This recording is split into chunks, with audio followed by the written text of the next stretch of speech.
Welcome to part 2 of this two-part Optimus Gen 2 deep dive conversation with James Douma and Scott Walter. In today's conversation, we discuss the current capability of Optimus Gen 2 and the changes that we expect to see in both software and hardware over time as Tesla creates a more and more capable humanoid robot. Part 2 of this conversation can stand on its own, so you don't need to go back and listen to part 1 to get a ton of value today if you haven't listened to it already.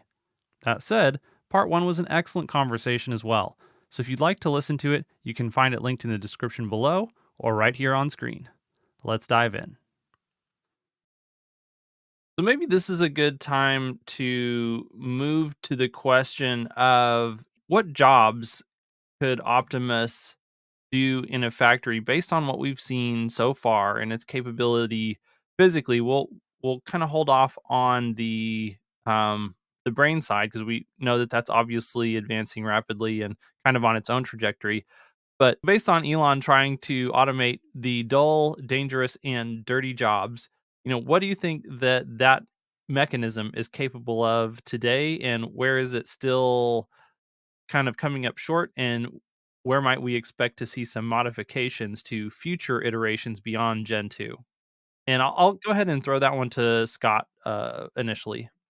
Well, I think that the first one is the one that we've talked about all along, and that Elon even said, and that is, feeding the traditional robot cells the parts there because they're very light parts. They're very easy to manipulate. So these are just small pieces of sheet metal, and it's a very dull job because you're doing the same thing 80 hours a day. You don't have to do it at extreme speed. There's a little bit of leisure in there because we've already seen some videos of workers doing something like that. So they have about a 45-second cycle time to go through and load a few parts.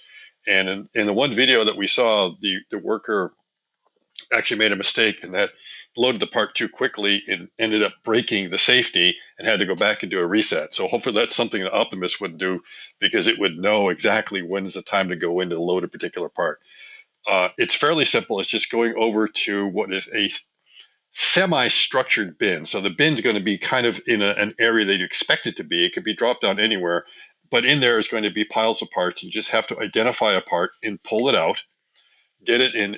It's sort of the correct orientation. Doesn't exactly matter where you grab it.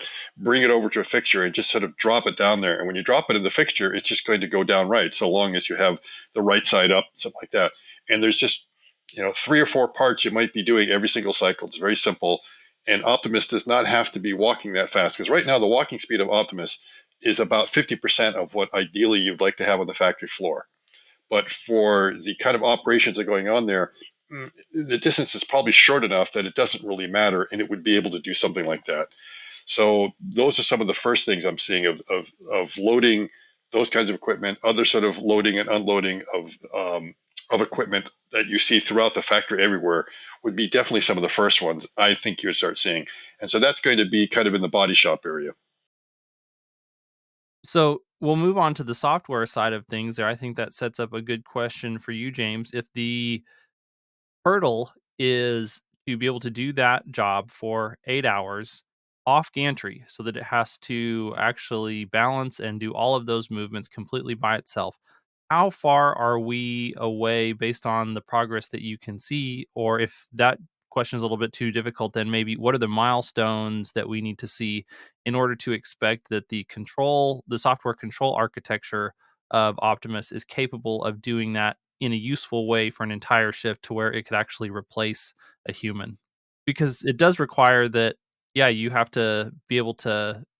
We know that currently they do not have the lower body controlled in completely end-to-end neural networks. That is a different architecture so far, and so it requires that they obviously get to end-to-end networks on the lower body, and that those are robust enough to last for 8 hours without falling over multiple times. Because any time that it falls in that scenario, you could end the workday essentially for that specific bot. Yeah. So approaching the topic from this angle is a little bit awkward because any of these tasks that Scott just described, like you don't really need sophisticated software to do this if you develop a purpose built piece of software for that particular task. And I don't think that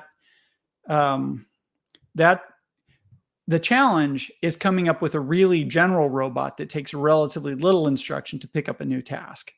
So the reason with the Gen 2 robot, we saw the block sorting, and that's an eye-hand coordination task, and a manipulation task, right? It's, how do objects work in the real world? How can you use your hand to change the configuration of objects in the world? Training the video end of the thing to like look at a space and see the mix of things in the world. So that's kind of demonstrating a really low level building block for being able to do the stuff Scott was talking about, which is just basically simply manipulate things and rearrange them in the world. Take a piece from this box, flip it into this orientation, put it on that machine, kind of thing. So it may be that the block thing, that's just, we can see them training up to do just the kind of stuff that Scott was talking about. But that, like, to some extent, depending on the amount of tailoring that you do for each one of these jobs, like none of these jobs are actually really hard. The trick, and the thing I think that they're working towards, is having something which is pretty flexible. So you can take, any robot running essentially the same software, you can give it a simple set of instructions or show it. You give it a demonstration of how to do a task, and then it can do the task. Like, I think that's what they're working towards. So you want to have good body control. They're going to get good body control. Then you need, there's the given an objective defined in a fairly abstract way, perhaps with a demonstration, how does the robot plan the motion of all of its joints in order to mimic that action, to come about with functionally the equivalent thing? That's actually more tricky, and it's more on the planning side of things. And there are going to be stages to getting there. But to some extent, this is kind of disconnected from we started out on the topic of like, what can the robot do in the factory today, and what changes would have to change in the hardware to get there. And this, I think there are a lot of tasks the robot can do. And you might actually want to say, well, given the robot body they have, what couldn't they do given the robot body? Asking the question, what can't they do with the software in the state that it is right now? Well, they kind of can't do anything for the completely general stuff, which is the goal of getting there. So, I mean, the milestones we need to see is, we need to see the robot able to do gradually more and more sophisticated tasks that require more planning and more sophisticated perception and finer dexterity and a better sort of understanding of how to use its body, given a very abstracted thing. Hey, Optimus, go get me a beer, right? If it's never fetched a beer before, right? To figure out like what all that means, to convert that into something, or for a human being to demonstrate, to go into a cell, to do a couple of things, or, say it's doing a task in some particular way and something breaks. And for the time being, you need to do it in a different way. You need to take this out of that box and that out of this box and put it over here, because that machine is down right now. And so we're going to do this process manually. So be able to walk over to the robot, show it how to do a novel task by giving it a demonstration, and then have it just do that, right? Like that, I think that's where you want to get. And that's kind of the point of having a humanoid robot. Like, anytime you're going to customize a robot for a task, well, don't use a humanoid. Use a robot that's custom to the task. The point of a humanoid is that any task that a human being in your factory can already do, you can, if you have the right software, you just drop the humanoid into that and it does that task.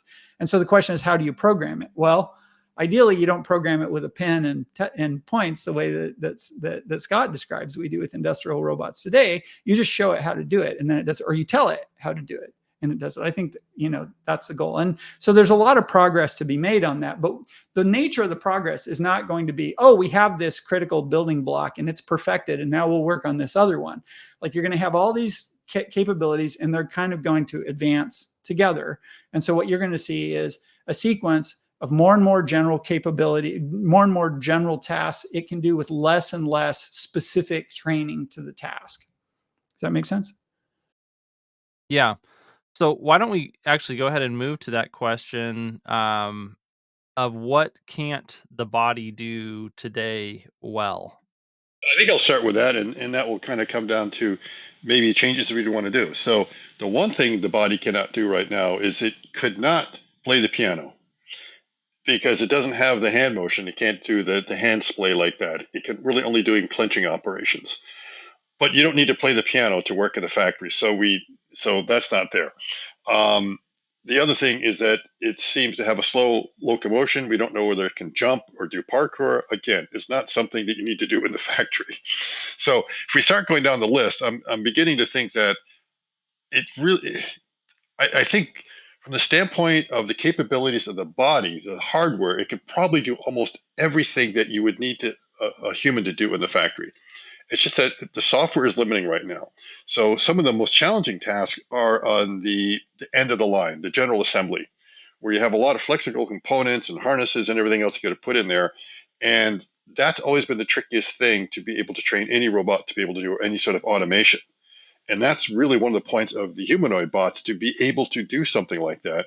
And we can see with folding a t-shirt, and it's already grabbed a cable in one of the earlier demos, we know it can definitely manipulate flexible objects.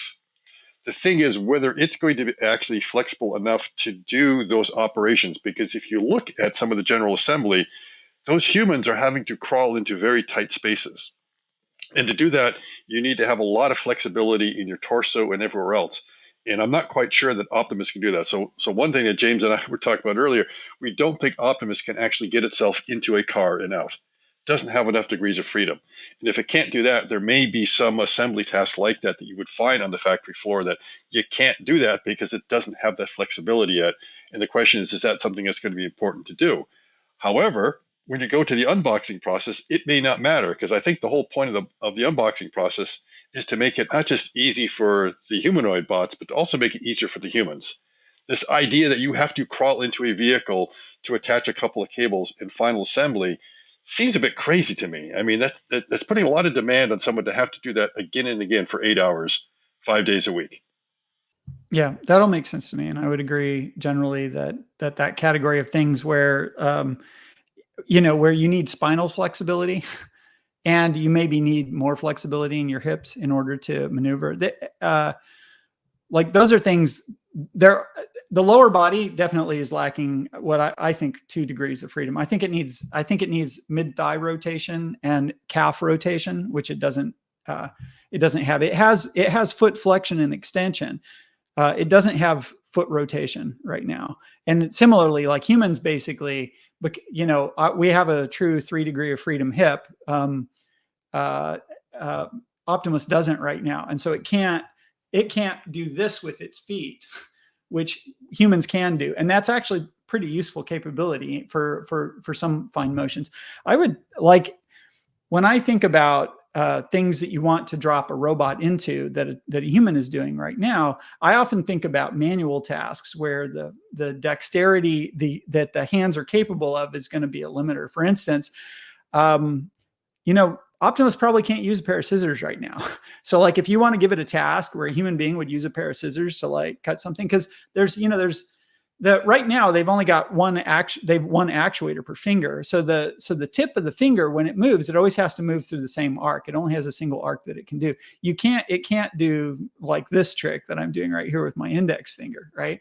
And that might, that motion itself isn't useful, but if I've got a screwdriver and I want to be able to drive a screw directly, I mean, obviously it could use power tools to substitute for some of these things, but just speaking kind of generically, in addition to, or say a pair of wire cutters, a lot of wire cutters, like if you want to use them in a real job, you got to, take them off your belt, get them into the right configuration, get up into the space that you want to, cut the wire or something like that. So reorient the wire cutter while it's in your hand to bring the blade to bear on the point that you want it to, and then apply the force that you need to close it. So not just being able to use it at all in some configuration, but with the, humans, like you can use wire cutters in 10 different things. Like I can drive a screw forward, I can drive it up, I can drive it backwards, I can drive it behind my back, and a lot of this is because the dexterity of our hands allows us to not just hold an object, but to manipulate it in lots of different ways to produce essentially the same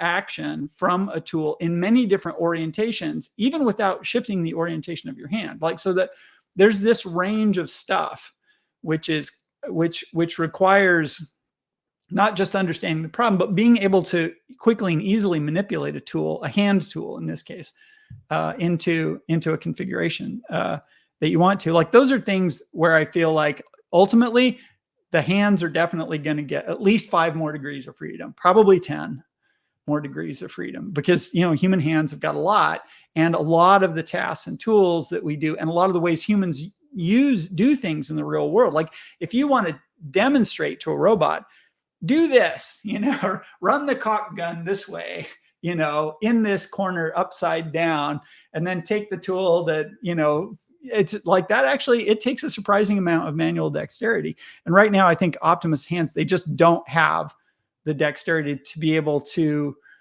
do that with anything like the efficiency a human being can do it. Like, almost all of these tasks, the robot could still achieve the task via different means, slightly different tools, maybe a tool that's a hand tool that's more specialized hit, maybe taking more steps and positioning itself differently. But to have efficiency and to be able to really mimic what humans do, I think we're going to want that extra 10 degrees of freedom or something in the hands. So, like, that's the first thing that I frequently go to when I think about tasks. Like, what does it take for Optimus to be able to use the same pair of scissors that I use, you know, to cut fabric? I think so there's a space of things in that space that I think are pretty challenging, and that the robot bodies will adapt to, but which, you know, you can do an awful lot without that in the short run, especially like the stuff that Scott's talking about, like feeding the machine. There's probably a really large number of jobs that are similar to that the existing Optimus body can probably do. I think if you think about what's going on in the factory, for the most part, people are wearing gloves. And that already restricts the degrees of freedom that you kind of have in your hand, because it's protective. So if you look for anything that you have to wear protection on your hands, then you probably have enough dexterity there for Optimus to be able to do that kind of job. That's just a rough rule of thumb on something like that. You know, clearly you don't play the piano wearing work gloves. You know, it's just, you don't have the, you could, someone who's really good, but it's kind of challenging to be able to do that.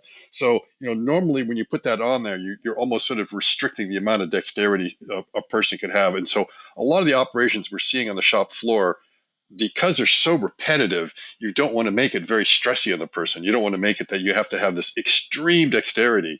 And if it is something like, oh, we've got a person who is going to have to be screwing in, you know, screws for 8 hours, we don't give them a screwdriver. We give them a power tool to be able to do that. So again, we're not going to see that on the factory floor. What James is really describing is, like, you know, the general purpose is that we want this thing to be able to do general kind of tasks. And that opens up a whole variety of things, right down to, it's like, well, I may not have a power tool for that. All I have is a pair of scissors. So Optimus just used a pair of scissors. Oh, can't do it. So, yeah. So, and I think that's the whole idea of the first generation bots, is it's only really designed to operate in the factory. It's not really meant to go into the household yet. And to be able to do that is going to require a little bit more. Now, surprisingly, it is able to fold a t-shirt, but I think we can agree it's really inefficient the way it was done. Partly because it's really hard telerobotically to get a robot to do something like that. So already you're kind of like tying one hand behind your back trying to do that particular task telerobotically. Second, I don't think engineers have been trained how to do the laundry properly. So you're taking a person who probably doesn't really know the proper technique for folding a t-shirt in the first place and trying to teach the robot to do that. And we already talked about this before in some of our post threads, that, you know, someone showed me actually the trick to be able to fold a t-shirt really quickly, which is just unbelievably quick. There's this neat little, you know, it's almost like magicians just know a certain technique. Well, there turns out to be a really quick way to be able to fold a t-shirt. In some ways, that's what we should either be showing the bots, is like the efficient way to do it, or, as most people will point out, well, wait a minute, isn't that the whole idea of the AI, is just let them keep on experimenting and they show us what's actually the best way of doing it? To which I think, James, you replied something like, some point the robots are just going to pick up the t-shirt out of the basket and just with a flick of the wrist throw it on over there, and it's going to land on the table folded. So who knows? Maybe we'll see that someday. Reinforcement learning trained robots have learned to do some really impressive tricks that human beings can't do. And so, yeah, I do expect the robots eventually to be showing us how it's done, and not the other way around. Right. I incidentally, I totally agree with your my observation about the stuff that needs to be added to the robot is, in order to really give it the flexibility that you want on a, that a carpenter's assistant is going to need, is very different from the set of constraints that you can tolerate inside a factory. So Scott, did you want to go to the figure robot or the Aloha robot here? Yeah, I think that the one question I had is just James's impression on how Figure was training the robot to be able to use the coffee maker, and that we were given a little bit of information. We're not quite sure what the 10 hours mean. So there's something about 10 hours and whether that was 10 hours of observation or 10 hours to compute or something else. And it seemed to be based on observing humans doing the changing of the coffee maker as opposed to the robot being trained to do it telerobotically. So there were some videos of humans doing this. We're not clear to us where the point of view was, whether it was a GoPro mounted to humans doing it, whether it was just a camera off the side observing humans doing this all day, or whether it was actually the robot itself with its own vision system just observing it, and then from that collecting the training data and then doing the compute that would be necessary for it to understand this. So I'm not quite sure. I think, James, you could probably weigh in a little bit better on whether this is really something really novel and unique, and what's impressive or maybe not impressive about it. I didn't, it wasn't really obvious to me exactly what which is not to say that there's not anything in this that might be super impressive, but exactly why it's impressive is a little bit subtle. My guess is that that to the extent that this is a breakthrough for them, it's a planning breakthrough. So if you look at the motion that the robot is doing in doing this, just to try and diagnose how are they training the thing, the robot, its movements are not exactly what a human would be. Like they're obviously they're a little bit mechanical, right? They're not doing a strict human mimic action. So to some extent, the robot, in order to do this action, it needs to be able to see the cup see the Keurig capsule on the table, maneuver it. They're a little wonky because you have to hold them by this narrow rim, right? So there's some dexterity and tactile sensitivity you need to be able to do that. And then you're feeding it into a hole that you can't really see into. It's not really well placed. You might get it off a little. And they demonstrate how, it learns that when it gets the pod in wrong and it's not fully seated, that it should adjust it, and how it can adjust it without taking it out and reversing the action. Being able to put the lid down, so my guess is that they've got a planning, they've achieved a planning milestone for themselves where the software is able to extract, you see a human do it. They get some demonstrations. Maybe they're video demonstrations. Maybe they're demonstrations from the robot itself. But it's observing a human being from some point of view doing this thing. It's extracting the salient elements of that. It's applying a world model for how the Keurig works and how to use its body to manipulate the capsule. What the motion is to close the door and latch the door to get the thing down. What the amount of force is to click the button. How you can tell when you've actually pressed the button. That they've gotten to a milestone where they can do a demonstration for some definition of demonstration, and then the robot got the software to decompose that and reinterpret it such that it can come up with a set of actions it does with its body, including all the proprioceptive and tactile feedback and whatnot, to guide those motions, and then do the action. So my guess is what they're excited about here is their ability to do the planning from a demonstration through to doing this, including all those little blocks that I just mentioned. But I agree, it's not completely clear what they're super excited about here.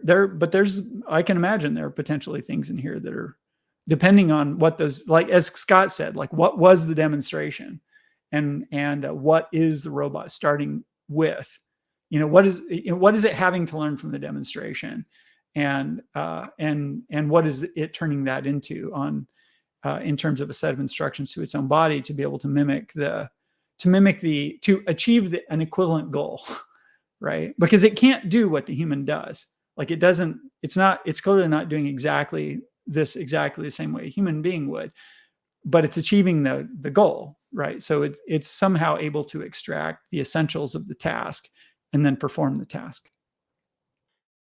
I was just wondering, James, if you have any idea what they're using for the compute. Because they seem to be a company of around 70 individuals, so I'm not sure whether they have access to someone else's compute to be able to do this. Do you have any idea? Do you think they're cooperating with Google DeepMind or with OpenAI? The robotic stuff, depending on the approach that you take, it's not necessarily compute intensive, right? A lot of the planning stuff, like the, I showed how you can train the body stuff on a single GPU in 20 minutes or something like that. I mean, there are really compute efficient ways to do subsets of this, of what's going on here. One of the reasons that Tesla needs so compute in the approach that so if we extrapolate from FSD, they haven't given us a lot of details on how they train Optimus, right? We know more about how they train FSD. And so we have an understanding of why they need so much compute for the way that they're doing FSD. And they have said in the past, they've implied that they're using very similar techniques to train Optimus. So those are super compute intensive, but they do give you they kind of lead directly to very general capabilities. You can decompose the problem in different ways. There's a bunch of different capabilities that you need. Some of them you could be doing with a more, not an end-to-end neural network training kind of thing where you're only working from demonstrations. You might have other ways of capturing data, like the motion capture suit where you do the action side. Like that's a lot more, it's a much richer training signal than a camera from a third position. It's a much richer training signal than someone instructing it verbally to do something and then it having to like sort of decompose the task using a large language model. So there are ways of doing this that are super compute intensive, but I don't know that Figure's actually doing those right now. So I'm not in a good position to speculate about how much compute they need and whether or not they must have a partnership with somebody to get it. You can get a lot of compute, for reasonable amounts of money these days, given how powerful some of these techniques are. It's just that, the particular technique that Tesla is using, which they're deriving from MSD, that puppy is compute intensive. Like it's really up there. And so like, if you want to go in a straight line to the most general capabilities, yeah, it does take a lot of compute, but we're seeing a demo on one robot right now. So it's hard to know. Well, one of the things that jumped out at me from that video was the fact that he prompted it to do the action with natural language, and it heard him and then performed the action. Now, obviously, we don't know if there's someone in the background that is pushing a button when he says that, and that it's not actually, taking in audio input and turning that into control output. But assuming that it is, how does that change that answer?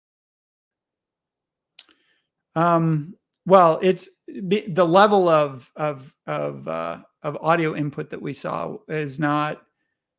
It's not telling me a lot about this. Like there are demos. Like if they had done a demo, like I said, hey Optimus, go fetch me a beer, kind of thing. Where it has to parse a complicated task, and having not done that before, has to go through. Like we don't know how many times it practiced this. We don't know what it had for demonstrations going in. The audio might have just been basically activating a switch, setting off a cascade of things. I don't know to what extent the audio played a role in its ability to do this. I would guess not much, because if that had been the point of the demonstration, they would have demonstrated a much richer prompt, right? Like, hey, pick up that thing with your left hand and put it in the, open the, give it a list of instructions like that, and then have it do the task, mimicking your list of instructions. Like that would have been pretty impressive as a demo to me, because the implication, if you see the demo that way, is the robot is using an LLM to decompose that language into a set of tasks and then doing the set of tasks that you just described, which that's very different from like, I've got this canned rehearsed routine that is activated with a voice signal. So Scott, do you want to ask any questions or jump in here? No, that's sort of what I was thinking, is that it probably was something that just sort of it associated somehow making coffee with that particular task and already knew it, as opposed to making something up on the fly. Now, there was a demonstration from Agility Robotics showing the use of a large language model, where they had boxes on stands behind the bot, and they just described a rather, let's say, complex task that was not straightforward, saying that, take the box that's the color of Darth Vader's sword and bring it over to the tallest column. Yeah, that's And definitely so going it to be an kind of, LLM. yes, yeah, that was an LLM. That was a very good demonstration. So, it knew, oh, that's the red box I have to go for, and it knew that column 4 was the tallest, all of them. So, yeah, that's the kind of LLM demonstration that you would like to see. Where in this case, if they really wanted to show us, they could have said, okay, I want you to make me the French roast, and you have a couple of different pods that are different flavors that are kind of organized somewhere else, and you may have also had a couple other beverage options there as well. It's like, do you want to have a hot chocolate? Do you want to have a cup of orange juice or a cup of coffee? And then from that, have it give it description, and then see it do that. Then we would have had a better idea. Yeah, the dropping the Darth Vader thing in there is really cute, because that's a common knowledge thing that you don't train into robots, right? That's not a keyword. The give me the thing that's above the other thing, like that's good old fashioned. It can be done with good old fashioned AI, where essentially the LLM can just pose the problem. Good old fashioned AI figures out like what you mean from that. Like it could be done that way. But once you start dropping these common knowledge things in, where like you have to have seen the movie or read the book or something, to get it. Well, now they're basically showing off that they're using an LLM to do this kind of thing, right? Or at least they're implying that they are when they do that particular trick. So that's cool. I mean, the thing that Ashok had said about, if you're doing this the way Tesla seems to be doing it, like as far as we know that they're doing it, they're basically doing this end-to-end network, and inside it, it's got a latent space that basically it describes the space of all the different things like a car can do um, for in the case of FSD, so that you mate that up with a large language model. You figure out what the correspondence is between the concepts in the large language model and the concepts that the car is using. And now you can do stuff like say, slow down. I don't want you to drive so fast when you're in the car. And it maps that into the space of like, what does that mean? What does the car need to do to satisfy this request? Like that's given all the different things a person could say in a car and all the different ways that you might, change your behavior or try to adapt to something a human could say. Like that's a huge space of possibilities. And you need something with like the richness of the conceptual knowledge, the common knowledge that an LLM arrives at to do that kind of thing. So if you do that with a robot, the end game is, hey, Optimus, go get me a beer. Or, don't use that lawnmower. It's broken. Take the wheels off that lawnmower and put it on that lawnmower. And oh yeah, and run down to the store and get some gas because we're almost out, right? And then mow the lawn, right? So just like, and converting all that into what does it mean? What's the plan of action and that kind of stuff in plain English to one of these things. I think that is the end game, for general robots. I think we do get there, and I get the sense that Tesla's trying to head straight for that, which incidentally, it's not necessary to just get humanoid robots in the factory. There are easier ways to get humanoid robots in the factory because, as Scott pointed out, you've got a lot more constraints, and also the jobs are way more repetitive in a factory, right? Like you can afford to do the job a couple times, make sure the robot's doing it. It's not a constraint in the same way a plumber's assistant might be. Oh, go back to the truck, get me a number 4 pipe and, and a can of whatever. And, oh, and by the way, cut this pipe to exactly 4 feet and then bring it back to me. So given the number of, bots that it takes to do training and how much they're doing in simulation and what you see Tesla doing right now, do you expect them to begin building up a fleet kind of ahead of the software, just like you had talked about? And I think Elon had replied to a tweet saying that in the 2040s, they expect there to probably be billions of humanoid robots. Um, and Elon said, yeah, assuming that civilization is stable at that point in time, that's probably roughly correct. And obviously, they're ambitions in AI and robotics. Where do you see that timeline, like on the bullish end, on the maybe the mid-range target, and a bearish target? Where do you see them beginning to ramp up manufacturing, and how does that timeline overlap with the timeline on software capability?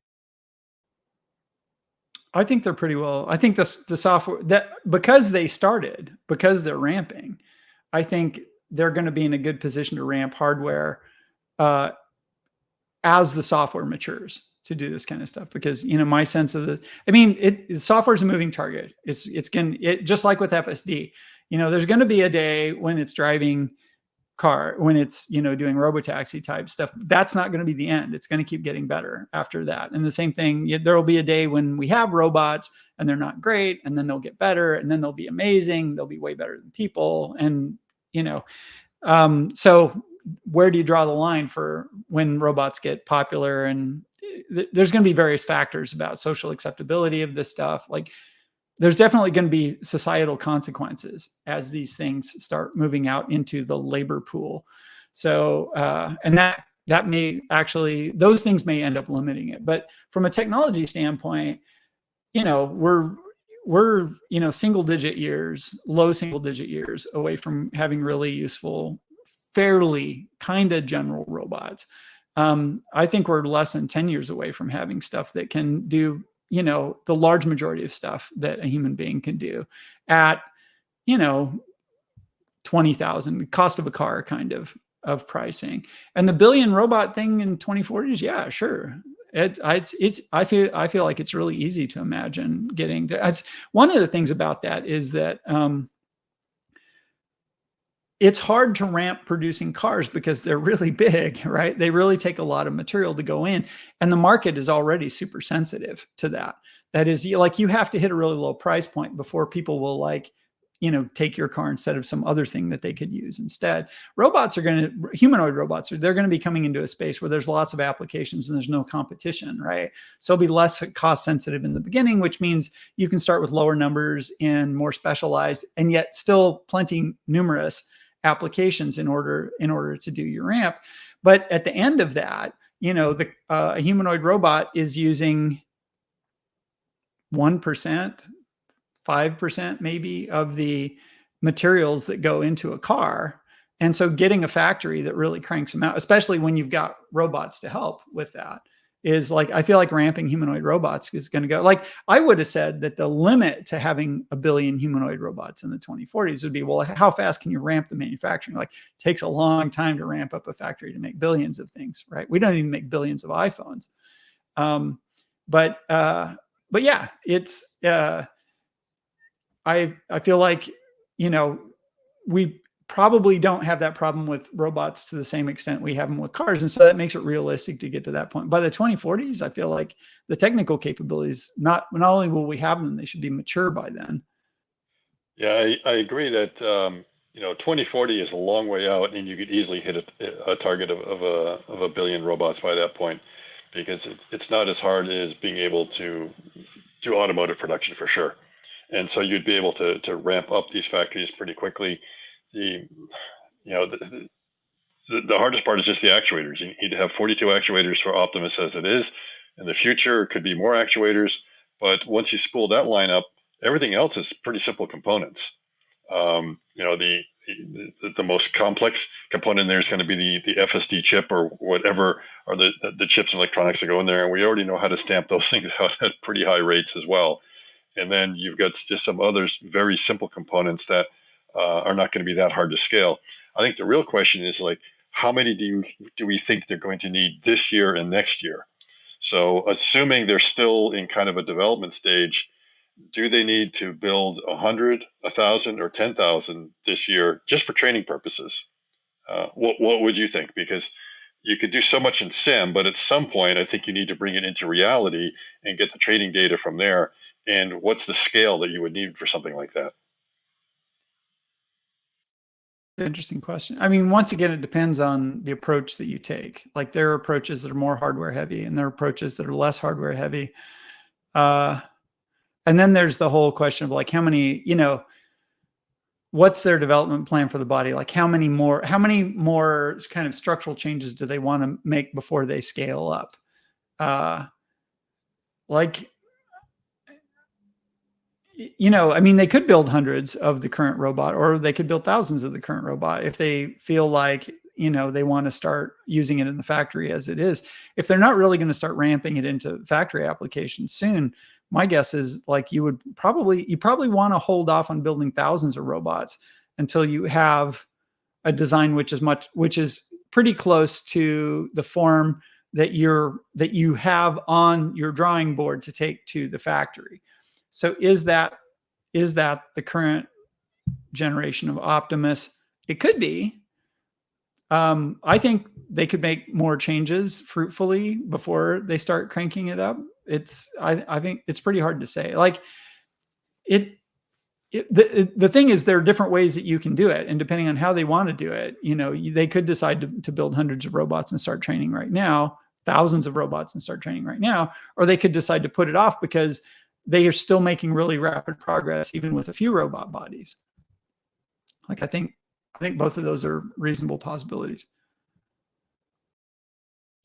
Yeah, and it seems like from what we've seen is that they're really keeping in the tens of bots right now. There's maybe about 10 or so Gen 1 bots, and we've only seen proof of maybe 2 Gen 2s. We're not sure if there's more than that. So they definitely have not scaled up because they seem to be happy with the training set that they have. They do want to get some more teleoperators in there. We are seeing the job description. So I'm not sure if they want to fill that out with dozens of these things. And again, I agree. Are they happy with the hardware? Milan's post the other day sounded like that they were doing validation of the hardware, and it sounds like they're pretty happy with it, and they might then use that as a basis. But again, I agree. Are they going to scale up to thousands, or are they going to decide, nope, let's just scale up to about 100? Let's do a bit more training with that. Let's start using it in the factory. Let's do the wear and tear analysis, find out what the weak points are, and then do another iteration. And then after that, maybe then take it up another order of magnitude. So that's kind of my guess, but there's no indication that there are hundreds of these running about, let alone tens of them at this point. It does look like all the robots they're using for development, and so one thing that might be a clue that they're ready to start scaling is if we start seeing evidence of people who aren't doing development using the robots, right? They're not just on the Optimus team solely focused on developing it, but when you start wanting to gather data, like if that's the route that they go, that they decide that they're going to train on at some point they'll have robots doing tasks, gathering data for doing those tasks for feedback, the same way that the cars go out and drive and we use that to train the cars, right? And I think that'll be a hint that they're ready to start scaling up. Like once they do that and they demonstrate that it works and that they're getting traction with it, then it makes sense to like build a lot of robots and get them out there doing stuff, because then it really is, you've kind of indicated it, that now your limiter, like you've figured out how to do it, and your limiter is like gathering data. And when the amount of data you have, like that's your rate limiter, that's when you scale so that you can gather a lot more data. But I mean, one thing that we might surmise right now is they're not really data limited. They have other limitations. They have tech limitations that they're sorting out, that aren't gated by the amount of data. I mean, they're hiring people to gather more data, but it'll, if you have people in teleoperated suits gathering data, that's kind of like labelers labeling your data. Like how fast you can label it is a limiter, not how many cars you have out there in the field gathering data for you. Once you get past that point where you can go from video, which is, one of the reasons they wanted to go from video, so they weren't labeler limited. They're computer limited, and you can buy more computers more easily than you can scale up your workforce by 100x, right? So that could be a hint when they're moving to that point. I haven't seen anything that would tell me right now. So I guess that brings up a good question on,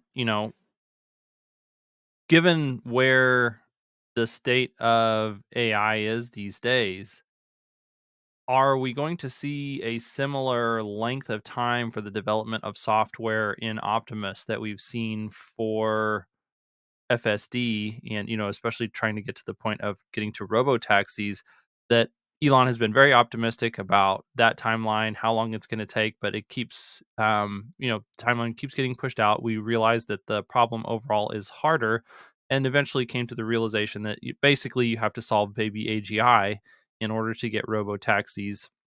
And so, if we see, say, in the event that robotaxi functionality was achieved internally by the end of next year, 2025, would we think that that means that really useful robots doing general tasks would be something that would be a year behind that, 2 years, 5 years, or if we talked in, orders of magnitude, is it closer to single digit years on the low end, or, up around 10, just because it has taken nearly 10 years to get FSD.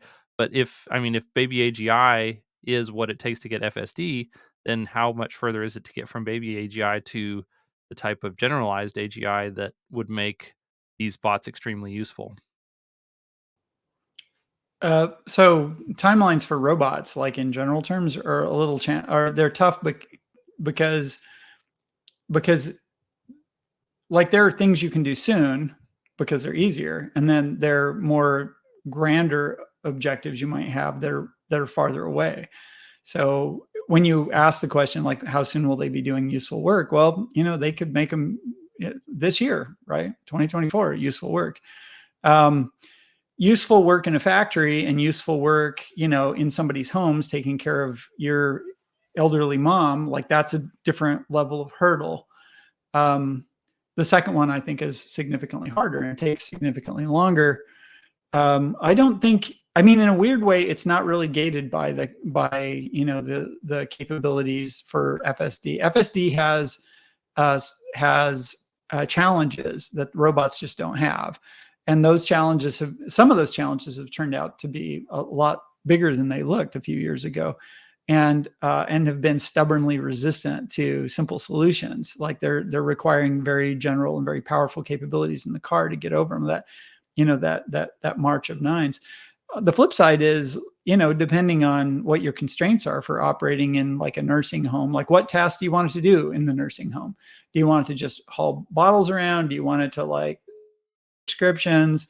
Do you want it, if like there's stuff that you can do soon, and but to really replace everything a human being does, that's still a ways off. I don't think it's 2040 far off. I think it's like 2035 or 2030 kind of time frame to get to like really, really capable and general robots. So it depends on the task, right? It's going to scale. In a lot of ways, FSD scales too. Like there are hundreds of thousands of people who use it and derive great value with it. Like to me, like it's worth every penny I paid for it. I use it a lot. I can't stand to drive long trips without it anymore. I feel much safer when I'm in the car and I have FSD as a co-pilot, keeping an eye on me, making sure I don't make mistakes. I'm much more relaxed when I use it. Like it creates a lot of value, even though it's not a robotaxi yet. So it's complicated. It'd be nice to have it, and a lot of the dialogue, and because we tend to dumb these things down. What day is it going to be ready? Just for FSD and for robots, there isn't a simple answer to that question because it depends on what you mean by ready, right? What does it need to cost? What set of capabilities does it need to be able to do for you? How reliably does it need to be able to do them? How consistently? How hard does it need? How easy does it need to be to use in order to meet your requirement? It's, as we were talking about, if you program these things in detail right now, you can already do all kinds of crazy tricks with them. It's just they're a hassle to use. For them to be really general and really simple, like that's the trick. That's what's taking time to get developed, and it's going to be a moving scale. I like to talk about. I worked in speech recognition like 25 years ago, And, we were developing products around speech recognition. And there were all kinds of things you could do 25 years ago with speech recognition, right? Every year it's gotten better and better and better. In my opinion, speech recognition is amazing today. Like, it's fantastic. Even a few years ago, it was incredible. And yet there are a lot of people where it's too much hassle for them to use. So like, is it done? Is it here? Kind of, and robots are going to be like that too, right? There's going to be this sliding scale of people who just don't want to use them because they find it too challenging, even after they're good for people who are eager to use them.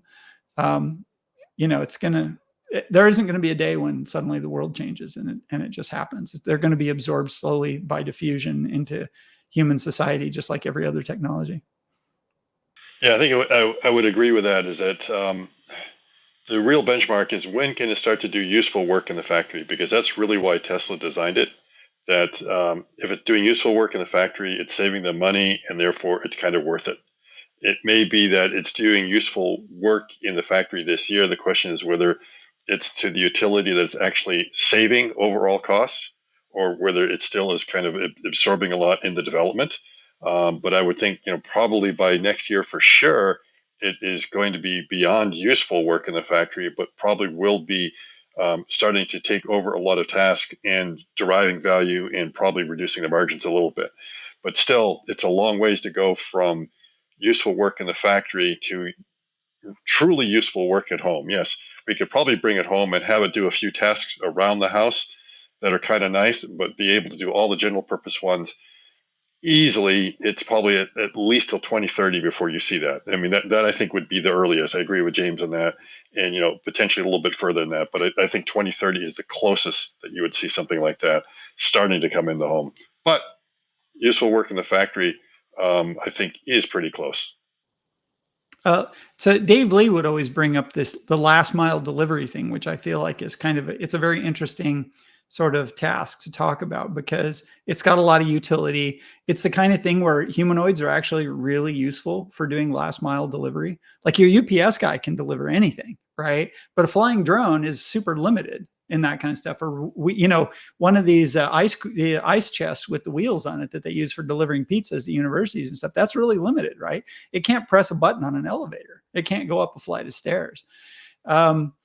So the humanoid robot that's a really interesting use case for it. It doesn't require tons of dexterity. It can move kind of slow in the real world. It can be cautious. Like, it's not as safety critical as FSD is, but it does require a really sophisticated world model, right? And so that's an intermediate milestone on the way to getting really general things, because obviously just delivering packages to addresses in the world is pretty limited. So I like that as kind of like an example case to talk about. So when like 2030, could we do that by 2030? I feel like 2030 might be a little early for that, right? 2035, yeah, I feel like 2035 seems pretty doable. Certainly on the current development cycle, and part of the limitation there will be numbers. Scott, you were talking about when they're actually making money from having the robots, and one of the robots are going to be so expensive to build when they're built in small numbers, it'll be hard to make an economic return on robots. Like, I feel like it's probably not an economic benefit to Tesla until they've built 10,000 of them, kind of at a minimum. Yeah, so I guess if you look at it that way, because there's two ways of doing the calculation. One is they're going in and they've replaced these labor costs, and therefore we're no longer having to pay this money for these workers, and that's kind of how the margins would go down. But then you have to throw in the other part of the equation. It's like, well, how much did this bot actually cost us to build in the first place? And I know you have to kind of put that into kind of your CapEx cost, or maybe they're able to, through accounting, moving it somewhere else. But if you just look at it that way and say, let's not worry about how much the overall development was, is it actually right now doing something to reduce the cost of the operation on the shop floor by reducing the amount of labor? I think you would start to see that next year. But I agree, it's not until you scale up that you can say it really has affected the overall bottom line. Yeah, and that kind of goes two ways. Like, if it's affecting the bottom line, they have a lot of incentive to scale. So it's both a prerequisite and an indicator that moment has come, right? Well, I really appreciate y'all's time today. Thank you for educating us and helping us to understand these things at a deeper level. And yeah, I wish y'all a great evening or afternoon, wherever you may be. And I think we'll just go ahead and close it down there. Thanks. Have a good one. Yeah, Bye. thank you. Great chatting, guys. Bye, James. Bye, Hans. Yep. We hope you enjoyed part 2 of this Optimus Gen 2 deep dive conversation with James Douma and Scott Walter. Your time is valuable, so if you've made it this far into the video, I want to thank you so much for spending it with us today. By watching the video all the way through, you've just done the single most important thing that anyone can do to help bring more people to this conversation, and I am incredibly grateful. If you'd like to go above and beyond, consider sharing it with a fellow Tesla enthusiast, and be on the lookout for my future videos. Thanks again, and have a great day.